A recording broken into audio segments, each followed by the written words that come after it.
Hello, fellow wargamers and history buffs, and welcome to another exciting edition of Tactics Talk. And today I am super excited to have joining us not only my usual colleague in crime, Brennan Close, but the two of the three partners in crime that make up Marshal Enterprises. That's Dennis Spors and James Soto. Greetings and salutations, gentlemen. How's everyone doing out there? Doing very well, folks. I'm glad to see everybody out there. Say hello to everybody out there. Yeah. Well, good. And so, as you know, this is a live stream. And so if you guys have questions or comments, feel free to post them in the comment section, and we will do our best to answer those for you as the show goes along. So we got a couple of people chiming in here with greetings, and thank you all for coming and joining us so far. With Tactics Talk, usually Brennan and I are talking about different elements of historical, Napoleonic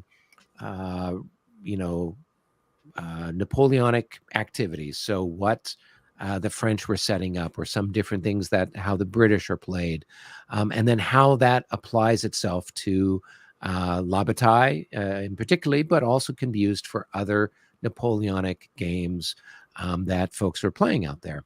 And so with Dennis Spore and Jim Soto, of course, they're part of the design group that does the La Bataille. And in fact, gentlemen, you want to talk a little bit about what you're currently designing, what you're currently working on. We've been for a while now working on, and it's kind of a difficult battle to model, but we're working on Eckmühl, which is in 1809. It's primarily the Austrian army in Bavaria, and Napoleon eventually shows up. You have some different nations' troops there, but it's not the easiest game to model and have it come out and make sense. So appreciate Eric and Jim doing so much play testing on that. When they show up on Facebook, that they played day one, now they're into day two, and we'll see where that progresses. But the play testing information is very valuable. What would you say is the bigger challenge with, say, this battle than some of the previous ones that you've done, as from a design point of view? Well, if you look at Heilsberg, they have a dug-in position. The Russians do, and the French show up, and they have somewhat of an equal army, and they go at it, and the things are fixed, a little bit more fixed. In the beginning, it's somewhat fluid, but the things get more fixed. In this battle, you don't have dug-in forces for the Austrians, and you have a fairly substantial Austrian force. And on the first day, the French have about the same number of troops. So you really need to figure out what you want to do in trying to solve that dilemma. And then on the second day, Napoleon shows up with reinforcements. So for the Austrians, then you have a much more fluid situation where you've got to delay the French from getting to certain positions. As you go north on the map, the Austrians are collapsing in to cross the Danube and escape. So trying to model that for both sides, so that it's not just somebody retreats and somebody attacks, that it's, as we always like to do, we like to give you a reason to play our games, and that is either side can win. So I think that's what I found is the biggest challenge with this.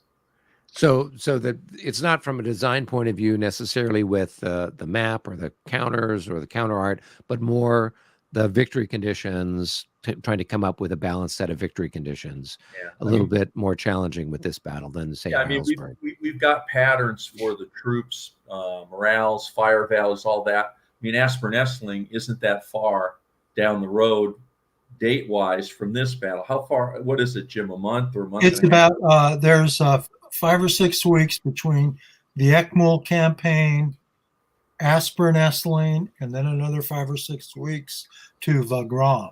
So really, it's about a 3-month period. You get the entire 1809 campaign, or 90% of it.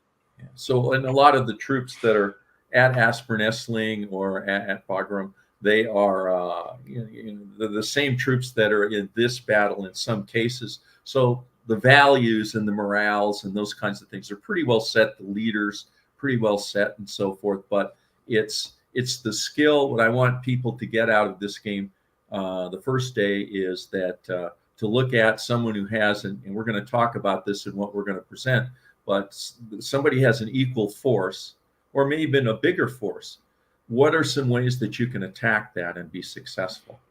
And then on the second day is something I think I appreciate even more, and that is if somebody has, Napoleon shows up with 3 more divisions, and so it goes from about 1-to-1 to 2.5 to 1.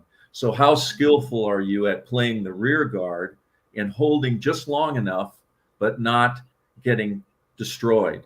You have to hit the skill of being able to retreat somewhat, but not just run away and not stand and get annihilated. And I think that's a skill that I find when I play games and so forth, that people, that would help them if they worked on that. So that's what I'm looking at. Well, cool. Well, do you guys want to get started then with your presentation? That'd be great. Yeah, that'd be perfect. We can kind of mosey along, and then as we're working through it, please ask questions. I went on Facebook this afternoon and encouraged people to show up on time and to ask a lot of questions. There you go. Well, if not, I know Brennan missed our last time that we had the two of you on, and so he's got plenty of questions. And being the son of a newspaper reporter, he will ask you all the best questions, I'm sure. So, all right, without any further... I thought he had just hit the lottery and didn't need us anymore. So, all right. So here we go. It's How to Become a Marshal, Lesson 2. Okay. And I'll start with this stuff, Jim. So there may be some of you, I don't remember everyone's name, but there may be some of you who weren't here last time. And so I just wanted, and there always seems to be some mystery about who exactly is Marshall Enterprises, like we're the Illuminati or something. But so I wanted to go through and just think of us as the company from Montenegro. No, I know you keep wanting to move you want to incorporate in Montenegro because it's a .me. So I just thought I would go through these things, and that way you could, for those that hadn't been at the previous presentation, they could then know a little something about us. Okay, so we've been publishing Napoleonic games since the mid-1970s, and Jim did a count. And if you look at major and minor games that we've put up both on our website for free and also have sold, we've done about 25 titles since 2011. And if you want to see what those are, you just go to our webpage, and there it is. Just go to the webpage, and if you do that, all the titles are listed on there. Okay. There's also any game corrections, anything we find that we forgot to do. I forgot something in Heilsburg and I had to put it on, and then any additional game files. Maybe we put some files on there that aren't in the regular game booklet that you download that will help you. Sometimes I put maps in there and show locations of things, and it's a better place to do it. And then Dennis, some of the earlier Marshall Enterprises games came with CD-ROMs in the package. Yeah. Are the files from the CD-ROMs all available up on the website now? They're not all available. The booklets, some of them are. But the booklets themselves, if anybody, and I have people that contact me for a variety of reasons, they didn't get a disc or the disc doesn't work, through we use a service called Flipping Books, where we make the booklets, and in their database is the booklets for every one of our games. So if you send me, and our email address is there, on the website. If you send me a request, I will send you a file that will be the booklet that you can. It basically comes from flipping books, and then that way you can use it as an electronic booklet, or you can print it as a PDF. But we have all of those. So anybody that's missing anything or they can't, it's really interesting with all the different computers people have, older and newer and so forth. Some of the formats get a little bit weird from the CD disc. So if people contact me, I can go all the way back to our original stuff and send it to them. And Dennis, I might mention that some people have expressed concerns that we don't send out a rules book in the game box. But it turns out that the booklet that we do send everybody via flipping books averages about 150 pages. So it's really a book we put together every time we put out a game. And there's more than just the rules in the book. And there's a lot of stories, and there's a lot of artwork and maps, and it's a good thing to have. But that's why we decided to do flipping books rather than print a copy of the rules. And the rules are available, by the way, on the website. Yeah, the regular ME Premier rules are on the website, but for the game specific booklet, anybody that asks, I can send them a link, and then they can just download that and use it as an active file or as a PDF. Cool. Okay. All right. And the people. Oh, you want to say something, Jim? Yeah, I just want to talk a little bit about the free print and play games that you've got listed as a bullet point there. Just yesterday on ConSim, there was a question or questions about that, and there was some confusion between Hagelsberg and Heilsberg, and I can understand that. But right now we have 2 free games on the website, and it's listed under the Recession Series games. And the 2 games are Ryzen, which will be published as part of the package for ECMUL, and when it goes on sale, it will actually be taken off the website. So if you want to take Ryzen now, this is a good time to do it. And then the other game is Schönbrunn 1805, or La Bataille de Schönbrunn 1805. And that's a very interesting game because it includes a counter of Prince Bolkonsky from War and Peace. And it also has got some interesting terrain. I think it was the first time we ever used vineyards in a game. So it's a fun game, and it's still on there. And I don't know that we have any plans to take it down anytime soon. And the video's on there too from War and Peace, so you can get an idea of if you're as good as Bagration.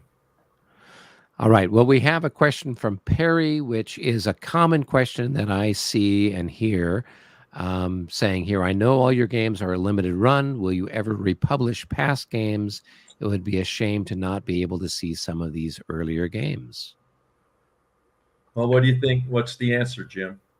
Well, I think we still have some games that we want to publish, and we want to put our efforts into that.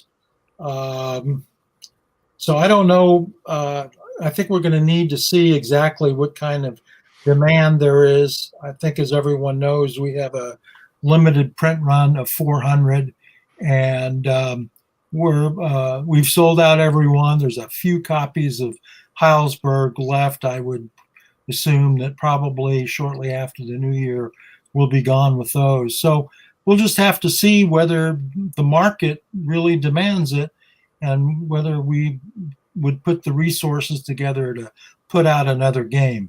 But we enjoy putting out the new games. And we have lots of ideas, and I think our only shortage is time. Well, there you go. All right. Did you want to continue on with this slide or go on to the next one? Jim and I are here, but basically the company's broken down. It's just 3 individuals, and we do everything except run the print machine and the die cutter. But Jim, as he's involved in a lot of our public relations and logistics and mailing and those kinds of things. And also when we talk about the booklet being so thick, many of the historical articles contained in there are written by him, and they're all germane to that battle or that time frame. And sometimes we put in what was going on in America at that time, or Australia, or whatever. So you get an idea of what other things are happening in the world. Monty is really the person that cranks out the artwork and provides some game design, but he's really the person that does the counters and the maps, and he's been doing that from the beginning.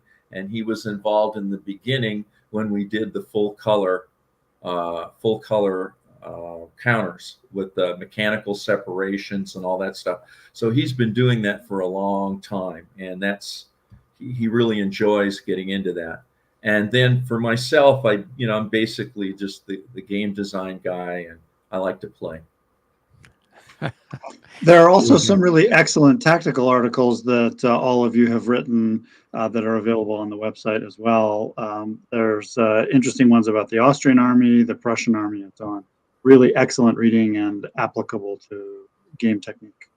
And we're just trying to give people, they get so used to being the French, and everybody wants to be the French, and probably, if it's on the continent, maybe people want to be the Prussians. But there's some great ideas with some of these other armies and how they can be used to a better efficiency if you just don't assume they're like the French.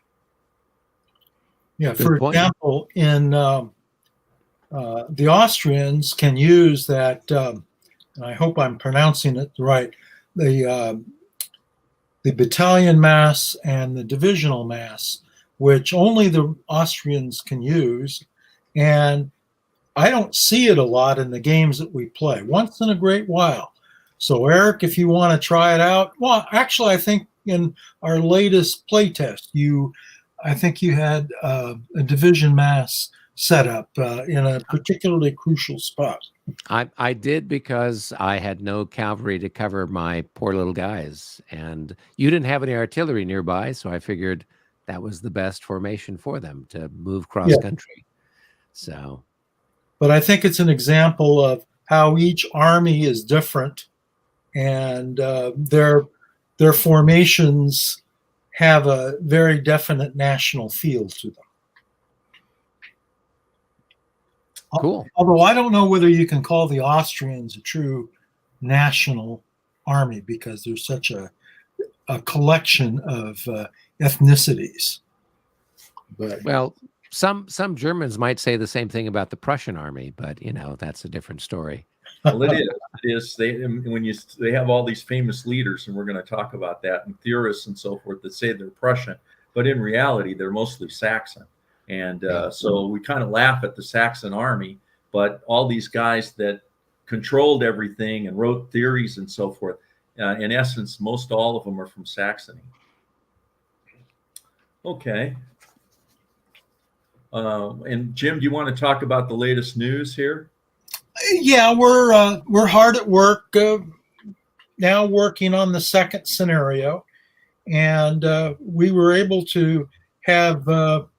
I think we played 3 different games of the first scenario in Tempe, and we played another one. Eric and I played another one right before Tempe. So that game is, or that scenario is coming along quite well.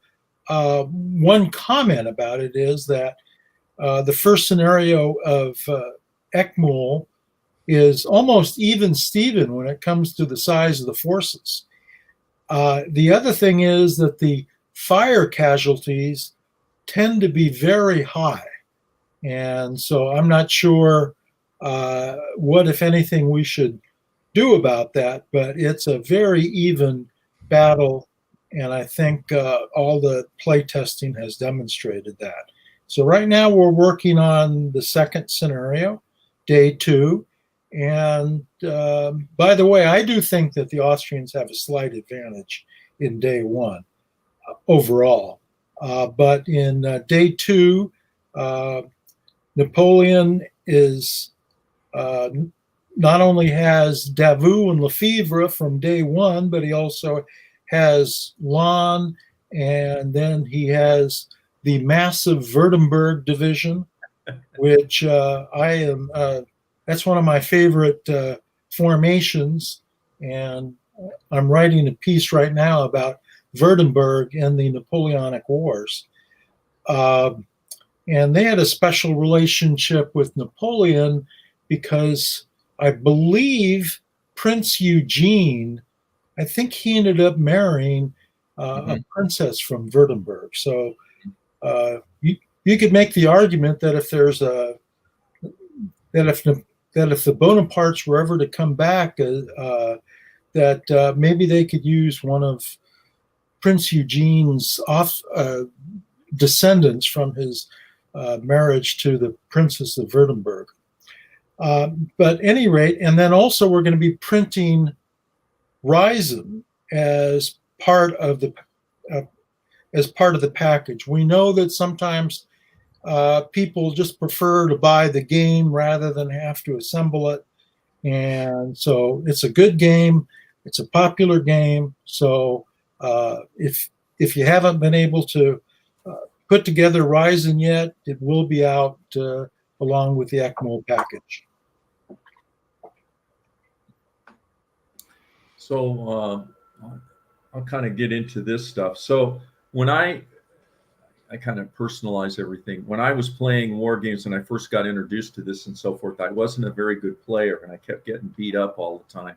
So everybody, when I would go to the University of California to play in their war game club, everybody wanted to play me because it was, it was a good night for them. And so I began to study a little bit, like maybe what could I do or what was I doing wrong and so forth and so on. And that's the genesis for some of the things that I do and I'm going to talk about. So I researched, and von Clausewitz is he's another Saxon, but von Clausewitz, he's a pretty famous name and everybody knows about him. That's read military history and so forth. And what I'm providing here is just a little bit of his background about being an aide and then being in the Russian Imperial Army. It shows up in War and Peace when he rides by one time, and they make a comment about it. And he was at Borodino and on the Tsar's staff. And then in 1813, he was in the German Legion, and he was chief of staff of the Third Corps for Ligny and the one where you can't cross the canal. Wavre. Yeah. So he's and you know that because there's a leader counter in there for it.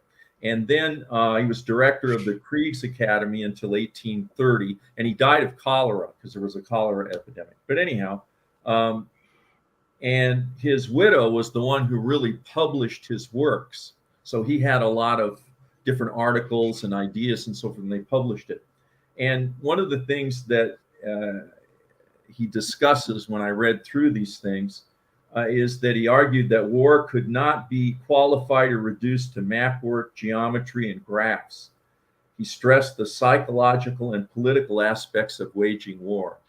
And while some of that might apply a little bit to the games, it didn't really do much for me. I wasn't going to psych anybody out because, I was the guy they all wanted to play to get a victory. So then I went on and looked at, well, who else was out there? Who else published things? And if you want to flip the page, and I'll let Jim go through this, but this is somebody that their work, chapters of their work, just echoed what we're demonstrating in these games and have proved very effective in how you play the game. So I'll let Jim talk about our Swiss friend here. Well, right. Baron de Jomini was born in Switzerland, in the French part of Switzerland, or the French-speaking part of Switzerland. And his father was able to get him a commission.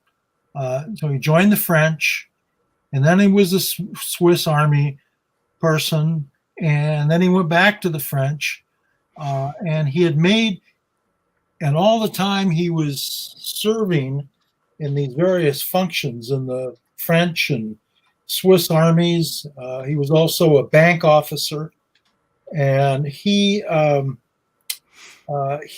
wrote several articles and books at the same time he was doing this. And the books were more or less contemporary or contemporaneous to the wars that were going on at the time, the Napoleonic Wars. And so Marshal Ney liked him very much. He had read his book, and he hired him to be on his staff. And so he continues to write these books, speak at the equivalent of what seminars there were at the time. And but he started serving with Marshal Ney, and that's how Napoleon found out about him, because Napoleon heard about his book, and then Ney had introduced them. And during the 1805 campaign, the Ulm campaign in particular, Napoleon or Jomini said, "Well, I will meet you at such and such a place in someplace in Germany." And so Napoleon said, "Well, how did you know I was going to even be there?" And then he explained that Napoleon would be there because he would want to take this road and then that road and bypass this town and so forth. And it happened to be exactly what Napoleon thought. So Napoleon thought that Jomini was quite the clairvoyant, and but he also made an enemy in that, as everyone knows, Napoleon's chief of staff was Marshal Berthier, and Marshal Berthier did not get along with Jomini for years. And so, any rate, but in the meantime, Jomini is still writing these articles, still coming out with books, and yet he's fighting with Ney in a lot of different places. So in the 1812 campaign, he especially makes his mark. He was the governor of Vilnius, which is the capital of Lithuania, and he managed to assemble great amount of stores and so forth. And then he later joins the main army and assisted it on its retreat from Moscow. And at the Berezina, he was crucial to the French surviving. He set up places to cross. He knew exactly what to do. He had this talent with topography. He knew exactly how you should move, and he did a lot to save the French army, along with their chief engineer Eble. And when he came back, after having a few fights with Berthier about a number of things, he is named chief of staff to Ney, and is crucial in the Battle of Bautzen, and is given a lot of credit. Some question whether he deserved all of it, but for the French success at Bautzen. And then after Bautzen, there's the armistice, and during the armistice, he had another scuffle, or not scuffle, but he had another set of disappointments and disagreements with Berthier. Berthier wanted him arrested, and so he defected to the other side and joined the Russians because Tsar Alexander liked him very much. But he didn't participate in the invasion of France in 1814 because of his dedication to Ney and to the French themselves. So, but he lived a long life. He lived up, I think, until 1869. And wrote a lot of books, and Jomini was, if there was a rock star in military science terms, he was it, and was a person who was in high regard at West Point, and much of the American Civil War, at least the beginning part of it, was fought because of Jomini's writings. So, Jim, in your slide, you mentioned a book by Jomini, The Art of War, which is one of his important books, a lot of which is available online in yes. one form or another. And if people who are listening to the presentation are interested in reading some historical stuff that has really good clues about how to play successfully in La Bataille, it's actually really worth reading a bunch of Jomini stuff, including The Art of War, because there are comments here and there which are just these nuggets that are directly applicable to your La Bataille tactics. One example would be where he says that Wellington's entire strength consisted of his weight of firepower. And so he chose the position of Waterloo very carefully so that the British fire would sweep the channels of approach. It's like those are very explicit tactical advice pieces that you can use directly in the game. And we're going to go through some of that here shortly. Not that particular example, but more in general as it applies to if you're playing the Equal game. And Brennan, that's a good point. I found when I read Jomini, which was many years ago, and I agree with you, there's a ton of things on the internet to read. But one of the Jomini has a talent for writing. He's a much better writer than Clausewitz, and it's an easier read, and he gives really good examples, dating back a couple hundred years, by the way. So there are examples of things that happened during the battles of the Age of Reason, so to speak, and some of the other things that are noteworthy. Okay, Cool. so that's kind of the juxtaposition we see between, and we'll say why we're talking about this, between von Clausewitz, that everybody kind of hears about as like this big time guy, and Jomini, who is not nearly at that level. But for La Bataille, I find that as Brennan said, that there are many things in there and examples in there that we're going to go over that directly apply, and I have used for years and years in playing these games. And it's helped me to create whatever meager style I have of playing, that to look at things from that point of view. Okay, go ahead. One last thing about Clausewitz is that he is probably much more known in the 20th century, and he's controversial because a lot of totalitarian thinkers, philosophers, if you want to say that, use Clausewitz. So in some ways, he's been discredited by the mass destruction of that war created in the 20th century, and we're still dealing with today, unfortunately. And so people have cooled a little bit on Clausewitz as we've left the age of the totalitarians.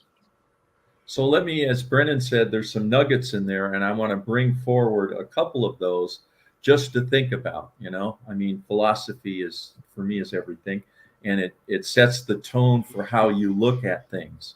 And so one of the things that I see, that I want to just try to get people to stop doing, but when I watch these games, they often do, is wrapped up in the next two bullet points. And Jomini's quote is, "The guiding principle of tactical combinations is to bring the mass of your force against a part of the opposing enemy." And many times what I see in La Bataille games is that the defender, and we'll talk about the defender has issues too, but the defender spreads out edge to edge on the map. And the attacker, as they march up, seems compelled to do that. And so you get these stalemate battles between two sides. And I see that a lot on the photographs that are posted, that you see these people spread out in like one thin line. If they have 2 battalions in reserve, it's a lot. And so they spread out like that. And so that's one thing that we're going to talk through some things here to try to break you of that habit. You know, it's like this is like a clinic to try to change you. And so that's my second point, is often when you see what you see in games is the attacker lines up to match the defender, and both sides face each other in opposing parallel lines. And you want to, that is something that is not going to lead to victory typically. Okay. And so that's a Dennis Spors quote. Now, I didn't put quotes around it, but the Jomini one, he's important. I did put quotes on. And then the result of the battle, this is quoting him also, the result of the battle depends on the nature of the order of battle. And for him, the order of battle was the way that you arranged the troops on the field, not necessarily what you have there and listing all of the units, but how you arrange things on the field as power blocks, if you will, against the enemy, or as the defender, how you arrange things to oppose the enemy. So the nature of the order of battle, the battle plan, you should have an initial plan, carry out the details, flexibility and adjustments, and who is the last with the reserve is really important. We hadn't played La Bataille for how many years, Jim? I think it was probably over 30. Over 30 years. And yeah. we got an invitation from from Ed. And he wanted us to play in this anniversary game of Moscova. And we went into that game, and trust me, we had an initial plan. We had details for how the plan would be carried out. We had some flexibility and adjustments, and we were very cautious and reserved. And half of us sat there through noon of the game and never fired a shot. We just stared at them. And so, you know, and they said, when are you going to play? And we said, we are playing right now. And then also, you know, taking into account the superiority, all I'll say about that game is, this was my only boast, is that the Black Virgin of Smolensk, the portrait, at the end of that game would hang in the Louvre. So also. And then the superiority of artillery or cavalry. You know, in the later games, the guns become such a big deal. In this Ekmul game, the guns aren't the reason, Jim, that we're having so many casualties. No, they're not. It's hard to get the guns lined up. They're more dispersed.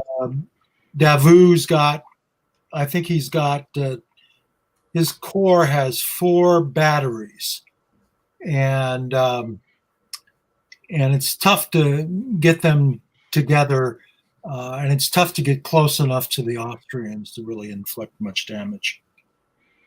Okay. And then I'm going to quote some more things here if we go to the next page, and then I'll let Jim talk a little bit about this.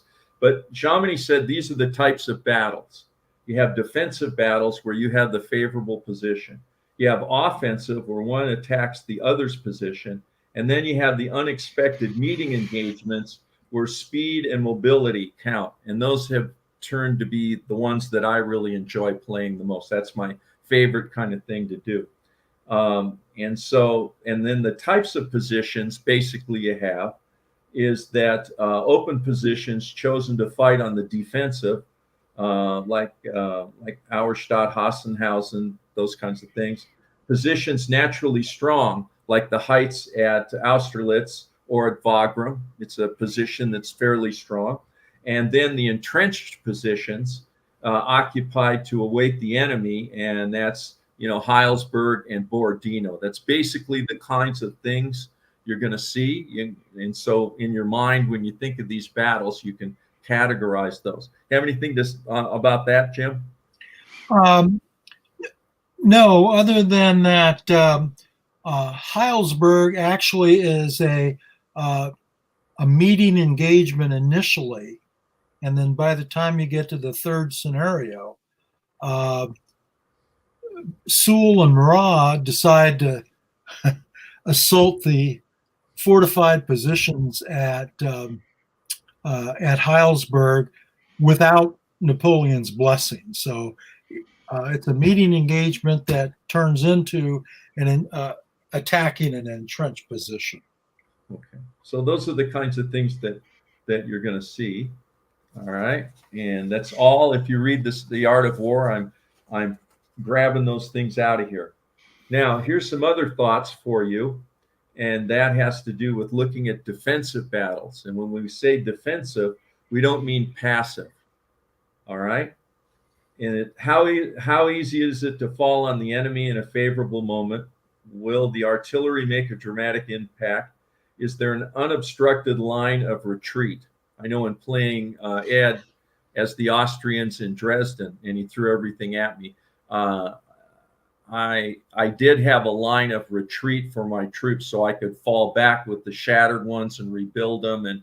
And while he was able to grind me through me to a certain extent, there was always a defense in front of him, and so it really slowed his advance.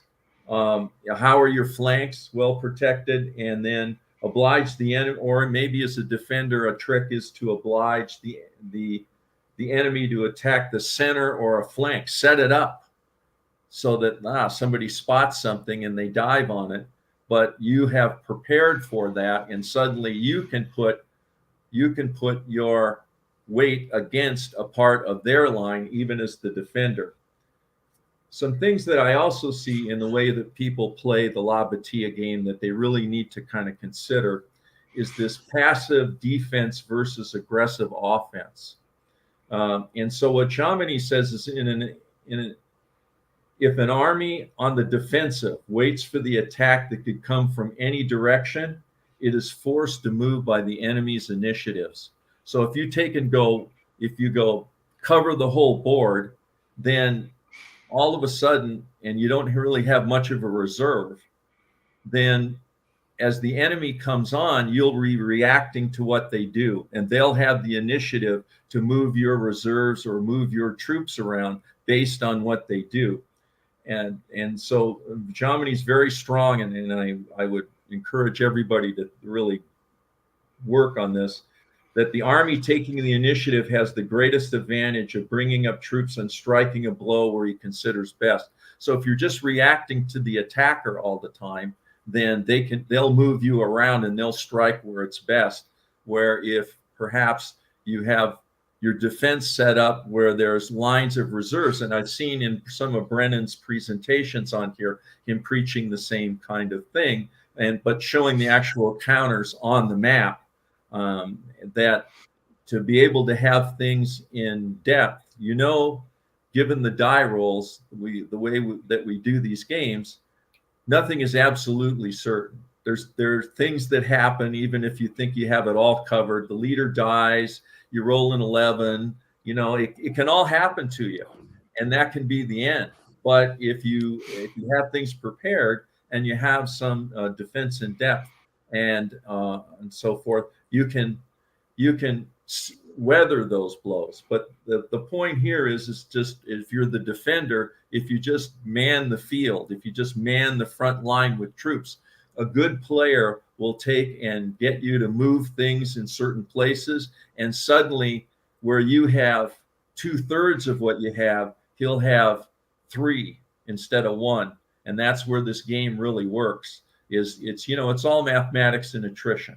And so if you got 3 times the other guy, typically you will be able to grind through if the other side doesn't have any kind of reserve. So really take a look at how you defend. A minimum of 2 rows, and ideally 2 in the front with a reserve held in depth, is your minimum basis for a successful, resilient defense instead of just a string. It's okay to have gaps in the line, the line that stretches from board to board. You don't have to have power in every hex, but the spaces that are gaps, they are covered because you have reserves that can dive into those spaces. And so don't feel like, but many people feel like, you know, they got to have somebody on every hex for that to be a defense. And that's really a kind of a trap. So Jim, do you want to go through some of Jomini's ideas about arranging forces on the battlefield? And what we're going to do, Eric, the various things are listed here, but on the maps, we've got a description of how it would look like on the ECMOL battlefield, on the ECMOL map. So we're talking about a simple parallel. This is what we see most of the time, and both Dennis and Brennan have been talking about it. Just we align the folks up. You put all your guys up, I put all my guys up, and then we go at it. And that's what usually happens, but it's not as has been described. It doesn't give you the opportunity to put a larger portion of your force against a smaller portion of the enemy's force. So a couple of different options. And it's interesting because the ECMOL map, actually, the French have more space to cover initially. They go from basically almost the bottom to the top. Whereas the river that comes up, that goes through on the southern, that splits the map into 2/3 versus 1/3, shortens the Austrian lines considerably. So a couple of different things. You've got the parallel with the crochet, and you've got your main forces supported by cavalry on either wing. In the north, it works a little bit because there's some space up there.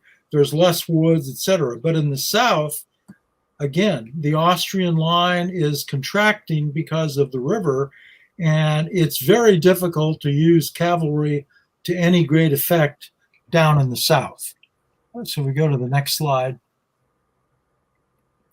So then we've got a parallel with reinforced wings. So here you see the French southern wing is reinforced. So de Roy is the name of the Bavarian general.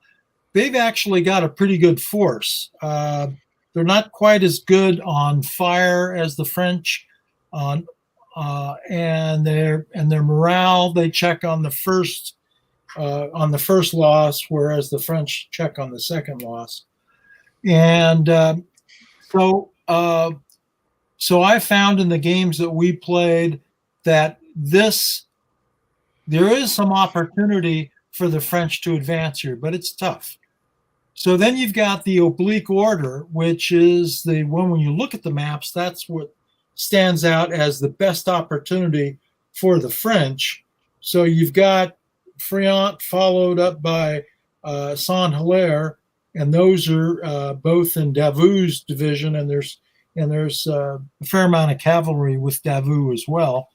And so if Friant can pin the Austrians, and then Saint-Hilaire can move around the side, that's an opportunity for success.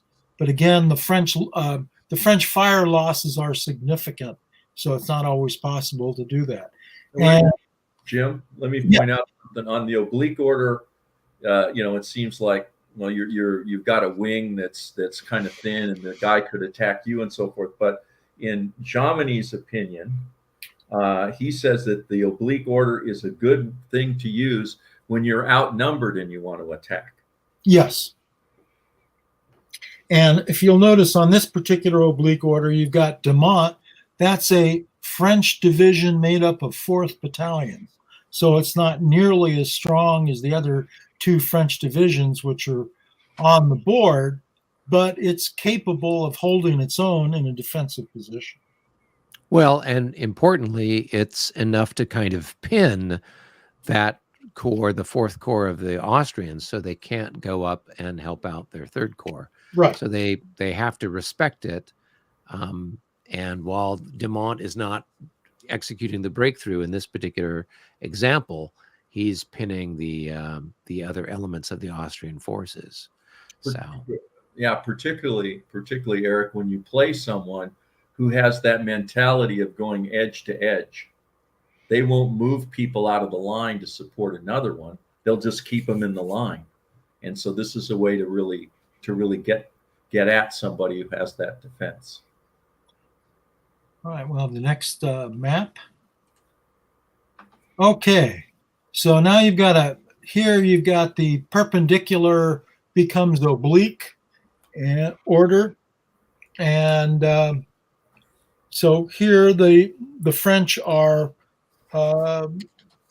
using Davout's corps as a battering ram, with Lefebvre's Bavarians and his weak French division just kind of holding their own.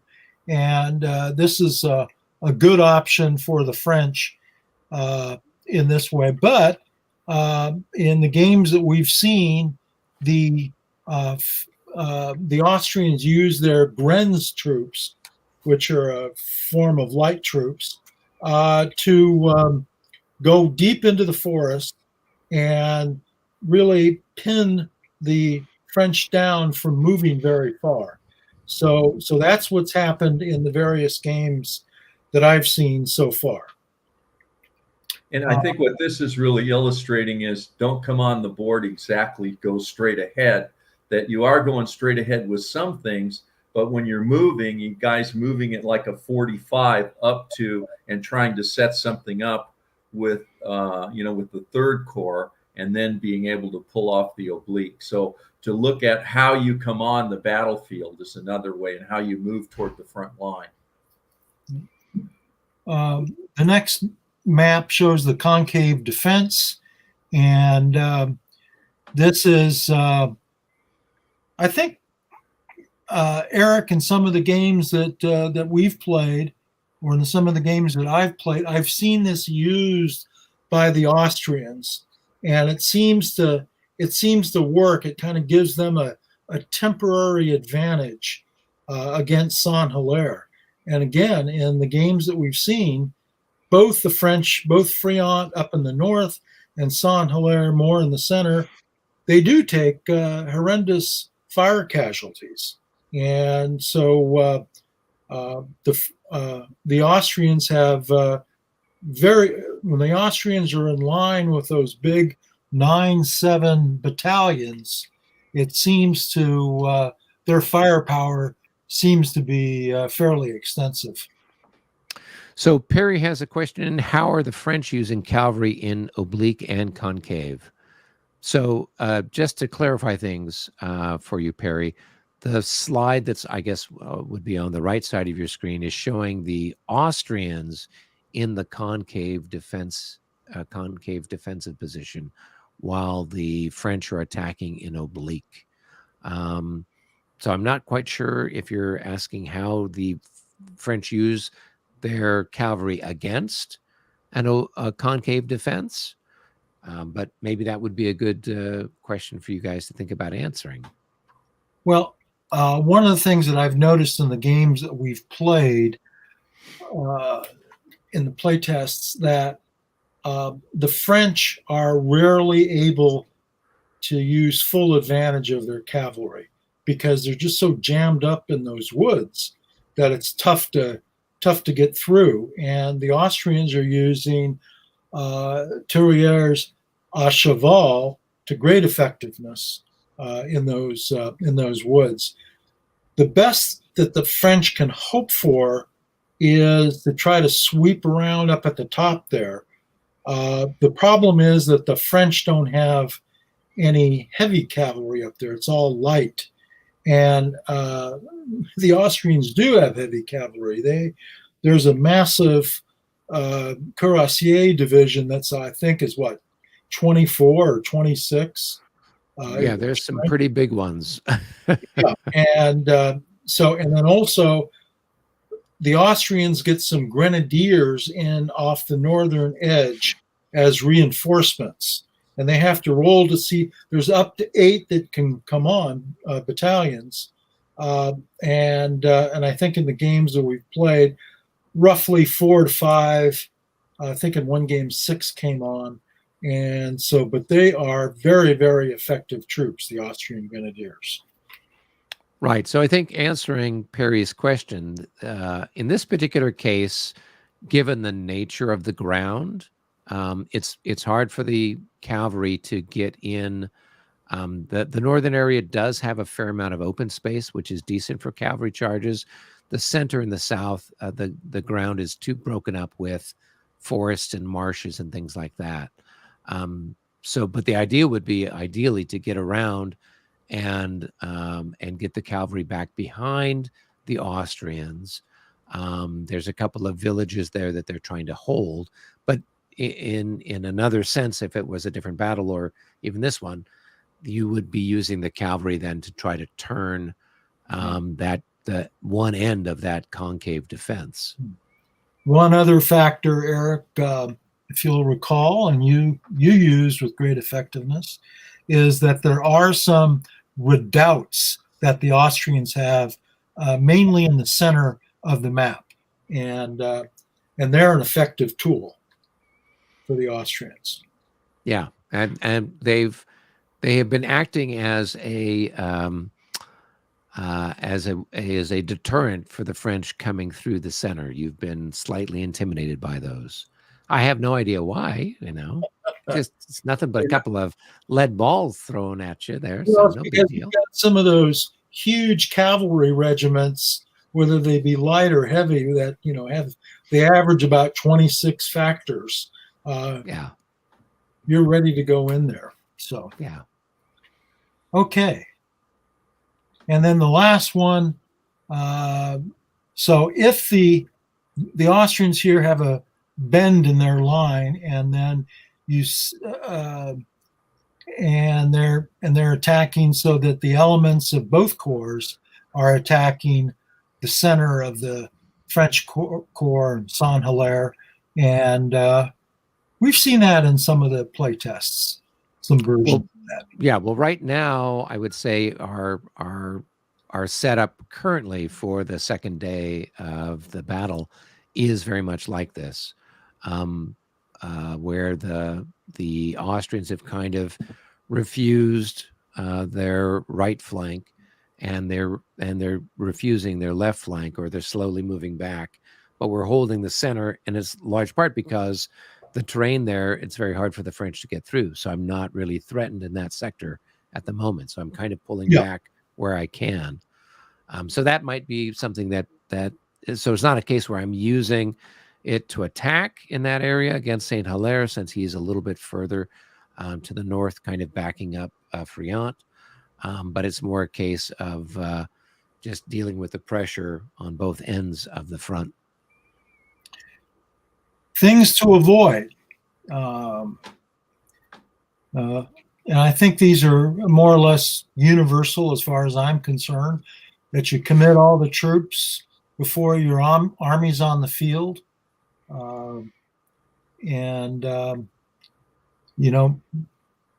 Especially in ECMO scenario 1, there's a lot of reinforcements, mainly for the Austrians. So you need to get those troops. You need to get those grenadiers and some of that cavalry on the board or on the map to give you a chance of winning. Again, very similar, committing troops as soon as they enter the map. Sometimes you need to be patient and do some moving around. No reserve. We see that frequently. Fighting with everything at once, and that makes it tough. Not knowing when to disengage and reform your army. That's a problem, especially with the cavalry. And this is my corollary to the above comment, is that in Emmy's rules, we have the charge phase first, And just because you can charge doesn't mean that you should. That's a problem that I see all the time. Somebody's asked, well, do you have any charges, Jim? Well, some players will look around the board and see where they can make a charge rather than build up their army, get the armies restored, restore their readiness so you don't have a lot of exhausted and tired cavalry on the board. And then, a lack of patience. Obviously, that goes with a lot of things, but especially in La Bataille. Okay. It's very interesting about the reserve here. La Bataille, unlike many games, it has a real sort of time sequence to it. There are phases to a battle. And a lot of times the first phase is the approach phase, where the two sides are approaching each other, but they haven't quite figured out who's going where, who's going to commit where.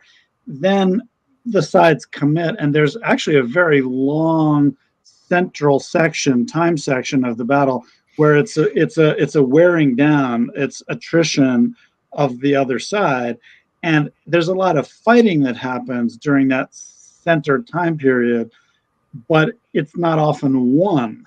The battle isn't won that way. And then the victory comes when, after both sides have worn each other down along the committed sectors, when the reserve comes in, then because one side or the other is worn down, whoever's got a really substantial reserve then can punch through effectively. That's where the decisive victories come from. But you have to hold the reserve to be able to do that late in the game. And one unsolicited suggestion, and I like the French, and I have found that the French, more often than not, should probably attack when they can, especially into some of these villages and towns. French have an advantage when they go on the attack, and you need to take you need to give that a shot if you can. One of the reasons for that is that the French generally have better leaders. So you have a leader like Friant or Saint-Hilaire. They're very, very good divisional commanders. And so you can usually get odds at +3 or +4 or +5 when you make your melee attack. And that might be just enough to get you what you need to do. Yeah, I agree. That's certainly an advantage. The Austrian commanders, at least here, are less than stellar. Let's just put it that way. I remember you very enjoy using some of those minus value commanders. The Austrians have. It's very important. I'm hoping they're going to defect to the French side. It's important for each side to look at its army and see what the advantages of the army are. And the Austrian advantage is size of battalions and ability to conduct fire combat for a very long time. So a concave fire-based defense, avoiding the melee combat, is probably the Austrian advantage, whereas the French concentrating and using the great leadership to drive, that's kind of the French advantage. Then you get very different approaches by the two nations towards fighting the battle. And you'll notice with the Austrians that they're in line and they have pretty good morale. But when they finally crack, it'll take a while to grind them down. But when they finally crack and they go into the disordered or the routed state, and their morale isn't that great, plus you're adding some things to it, they tend to be gone. So they're real brittle. And that's a design that we put in. We felt like they were a pretty good army, but they were very brittle. If things turned against them, then they began to crumble and take off on you. So that's just a real difference in the armies. All right. If we get invited back, no, I mean, I encourage anybody to ask questions. I don't want to make this like, it hurts your mind at this time of the day, but but we'll post this on our website, and you can look back at these things. And then when you play, maybe some of these ideas will, oh, I've seen that, or I want to try that. And even playing solitaire, you can try some of these things. But if we get invited back, we'll have more information on how some of these things were used on the second day for Ekmul, and possibilities for attack and defense using these different theories.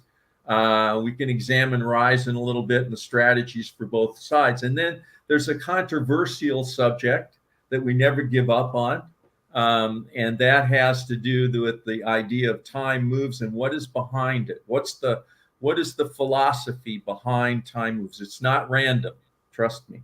So if we get invited back in some time, then by then we'll have done a lot more play testing, and we can put some things together, and then we can show you the result of what, because you, Eric, you switch sides after you play, right? You keep rotating. Occasionally, a lot of times, depending on who Jim is going to be, what side Jim is going to be playing at, like Consim, he'll stick with whatever side he's doing, so that way he gets better at it. Usually he lets me play that side first, so he can see what I do, and then he'll play it and subsequently. So we did that a lot with the Prussians, where we were bouncing back and forth when we were play testing Jena and Saalfeld and stuff like that. It was a lot of fun. Okay, so, good. Yeah. These are subjects we would talk about again, but people are making comments, and if they would like a particular subject, for us to discuss, pontificate on, whatever, I'd be happy to, prepare something. Yeah, no, those are all great topics. And I don't know, Brennan, should we have him back? Absolutely. Yeah, it was really interesting to hear all the commentary from Jomini and how it's applied. That was really great. Thank you, guys. It really is amazing when you read through that how it applies, and you can use it in the game. Now, we'll go to the next slide, and Jim and I will equally get into this. So sometimes you're smarter than the other guy. You do everything right. You bring your troops on. They're in the right formation. They charge. They do everything, and you just can't get a die roll. Okay. So this is an example that's not unique. And you say, I lost. Usually you don't lose on just one die roll, but I've had streaks where, I couldn't get out of the teens for about an hour and a half. So you can all unravel. So I wanted to present this as something that you can think about, that you're not alone, that even Napoleon had days where he had it all set up so it would work for him. And he had days that went against him. So do you want to get into this, Jim? Yeah, this is a famous story. It's been told many times, and Berthier, of course, could be a difficult person, but the emperor asked Prince Berthier to arrange a luncheon, a rabbit hunt, a garden party, so to speak. And it was well attended. All of the marshals and prominent generals were there, along with the various ladies, the wives, the duchesses, the empress, etc. And so Berthier brought in 1,000 rabbits, and he thought that these rabbits would make excellent hunting targets for Napoleon and his companion, and they could have a fun time hunting down the rabbits. Well, as you know, certainly one of my favorite parts of French cuisine is rabbit, and so there were literally thousands of tame rabbits that were being raised on the periphery of Paris, and so Berthier went out and did the easy things, and he got a bunch of tame rabbits. Well, the tame rabbits, when they were released, they didn't run and then they could hunt them down, but rather they all started moving towards Napoleon. They thought that Napoleon was going to feed them. So there were rabbits gathered everywhere, and basically there was no opportunity to shoot the guns to kill the rabbits, and so it was a complete disaster. So despite Berthier's all of his efforts and so forth, it just didn't work out. And that was the day when Napoleon, I guess, rolled an 11. Or maybe not an 11, maybe a 12. Yeah. But and he didn't get to use his factor either. The rabbits. There you go. That. Yeah. He needs some artillery just there. to say to you, sometimes you plan things out and you have it all worked out and you have the odds and everything's looking good. And then just remember this, that even Napoleon got his uniform chewed up by the rabbits. So, you just gotta roll on. Well, we do have a comment here from Wardrobe Plays WW2, off topic, and you may have already discussed it. We haven't actually, but looking forward to the new Napoleon movie. So what's everyone's opinions of the new, what is it, Ridley Scott Napoleon movie? Is everyone bracing for that one? And he's got, he's already had some experience with Napoleonic movies because his very first movie was The Duelist, or The Duelist. I forget what it was called exactly, but it was an excellent movie based upon a Conrad short story. And so if you haven't had a chance to see, I think it came out in '76, you can get an idea of Ridley Scott's touch, or able to do Napoleonic topics successfully. But I'm looking forward to it, and I might even go to the theater. I haven't been to the theater in about 3 years now, so I'm really looking forward to it. Well, The Duelist is definitely one of my favorite Napoleonic era movies. It has Harvey Keitel as the rabid Bonapartist officer, and Keith Carradine is the more elegant hussar. But it's beautiful costume drama. It's excellent, psychodrama, and there's great fencing in it. What I've noticed with Ridley Scott, I like what the scope and the scene of what he portrays on the screen. The one thing that I don't like that he does is that he portrays the people, good, bad, and different, in sort of the moral standard of where we are today, rather than where the people were then. It's really evident in Kingdom of Heaven, for instance. But that is easier for people to understand or whatever. So for Napoleon, it's going to be the old thing: is he the liberator, as the people at Marshall Enterprises see him, or is he the conqueror and the tyrant, as the English see him? And so I'll be interested to see how that all comes together. And it looks like, from the clips I see on YouTube and so forth, that Josephine will play a prominent role in everything that happens. I'm waiting to see how she's really moving things around, and he's just a front for her. But that's what I'm looking at. Some of that, I'm just like, okay. Yeah, the lake and firing the artillery and the troops lined up and all of those kinds of things. I love all that stuff. Yeah, well, hopefully it will inspire some interest in the era. It's the good thing is that for the most part, it's happened long enough ago that we don't really have a lot of people that are going to get too up in arms about what it is. If we did an American Civil War movie or World War II movie, you tend to see a lot of people. There's a lot of politics. It's still fresh with everybody, but this is far enough in the back that it's one set of megalomaniacs versus another set of megalomaniacs. And here's a trivia question that's related to what you were just talking about, Eric. And we've talked a lot about Berthier today, his struggles with Jomini and the Rabbit Party and so forth. But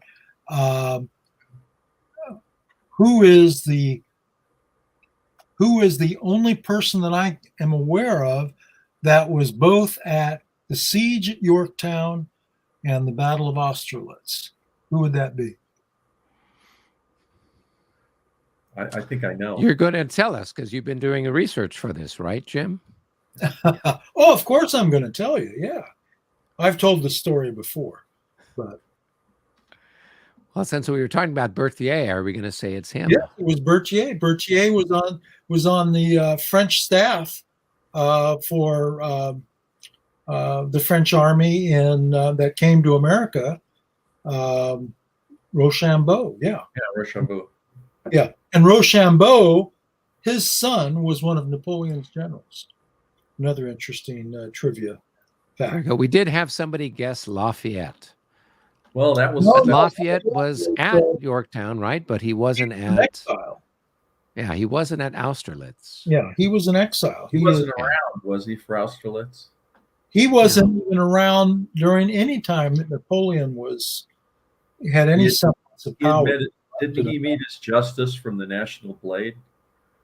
No. Or did he escape it? Because he was in with Marie Antoinette, so I wasn't sure that he survived the People's Justice. He did because he show up in 1815? He gets sort of recruited to be part of the council when Napoleon comes back. Okay. Napoleon's trying to put together like a coalition government of sorts, and I think Lafayette is involved in that, and as part of the group that's sort of, once Waterloo happens, is maybe conspiring to get a second abdication. So during the Revolution, Lafayette had been acclaimed as the commander-in-chief of the French army, but he didn't last forever in that position and had to go into exile. Yeah, the other factions didn't saw him as working for the king and queen. We've got another question here. We got Beyond Germany. Can you recommend a book on Napoleonic battle tactics? What do you think, Brennan? Swords Around a Throne is one of my absolute favorites. It has a very broad stroke overview of the whole period and the French army. And then near the end of the book is a chapter where John Elting describes in beautiful detail, in a very condensed way, exactly how the French army fought. He talks about a checkerboard of battalions and the advance guard engaging, and then the other corps coming up to left and right of the advance guard, and then the focus of the battle being chosen by Napoleon and bringing up the artillery and the reserve cavalry at that selected point. It's a beautiful passage in about 10 or 15 pages that really condenses it all. Right. Justin chimes in here with David Chandler's Campaigns of Napoleon. That's a great one too. Covers a lot. So, yeah. Anything else? Any of them that you gentlemen have found that you enjoy beyond those two? A really great one is John Keegan's Face of Battle. That's a very good book for learning how to play the British, because he talks about the British experience at Waterloo, and there's a lot of focus on Wellington's reverse slope method. A lot of the continental armies, the French and the Austrians and the Prussians, they're very aggressive and forward-leaning, and the British were just the opposite, and it's very counterintuitive. So to read The Face of Battle, you can get a sense of that reverse slope approach. It's like watching Muhammad Ali, fight in the Rumble in the Jungle, where he's playing rope-a-dope and bouncing off George Foreman's punches, and then he comes out late in the boxing match. It's a lot like that. Yeah. That sounds like a good one. I'm making note of it here myself. We've got somebody else who says F. Lorraine Petre has a series of books on specific campaigns that are excellent as well. I don't know. Have you read any of those, Brennan? Are you familiar with those? In the Struggle of Nations game, which is an operational level game by Kevin Zucker, covering the 1813 War of German Liberation, the historical section is taken entirely out of Petre, and it goes through the whole campaign, paralleling the game. So that's very interesting. It's fairly heavily written. It's like early 1900s period, I think, and it's fairly heavy, but it definitely tracks with learning the games. And the other things I have to say I really enjoy reading are Jim Soto's historical articles and Monty Matson's and Dennis's tactical articles. There's really good detailed material. Monty has a great part about the Prussian army on the attack in 1813, and he shows a checkerboard use and being patient with the use of firepower. And then there's Dennis's excellent pieces about the Austrian army and relying on firepower, not melee. And so those are extremely helpful for thinking about how to play La Bataille. And then the German armies that you get, some of them are on the French system eventually, and some of them never evolved to the French system. They're more linear and so forth. So, but those are the main power things: is Prussia, Austria, and France and Russia. Why do they have these small battalions? Well, they're putting most of their money into artillery, and the infantry's there to support that, not the other way around. And so is the cavalry. So these people look at, with their resources, how they were going to spend their money and develop an army, and then that evolves into that army having a character. It's a beautiful part of the authenticity of the La Bataille series that shows up in the units, because the orders of battle are so accurate. And then if you want to figure out how to play this or that army successfully, it really pays to do some historical reading and apply. Another thing, there was the interesting question about the Napoleon movie. I think it's going to be wonderful and graphical and full of great acting and narrative. But I think if you want the most authentic historical experience about the battles, you should continue playing La Bataille games, because they're going to give you a more authentic view of the actual fighting than the movie will, I think. The only thing I don't like about La Bataille is that I got hooked into this, of course, in large measure by watching the original War and Peace movie. So I see all of the battles, but I never get to go to the ballroom and have champagne and dance. And so that's the part of the whole experience that I keep missing. I'm always in the front, but never doing waltzes. And so, well, you missed this. We had that at Tempe this last time there in August. We had a ball. We had the champagne. We had the ladies with their fans. I mean, everybody dressed up in uniform. Eric, going to the ball isn't the same as watching you in the Tempe bar in the lobby of the hotel there, doing whatever you were doing. There you go. Well, we can dream, can't we, gentlemen? Travel stories. Right. There we go. Goes on the road, stays on the road, gentlemen. There you go. Well, very good. We're going to wrap things up here. We've had a terrific hour and plus of conversation, and we will definitely have you gentlemen back again.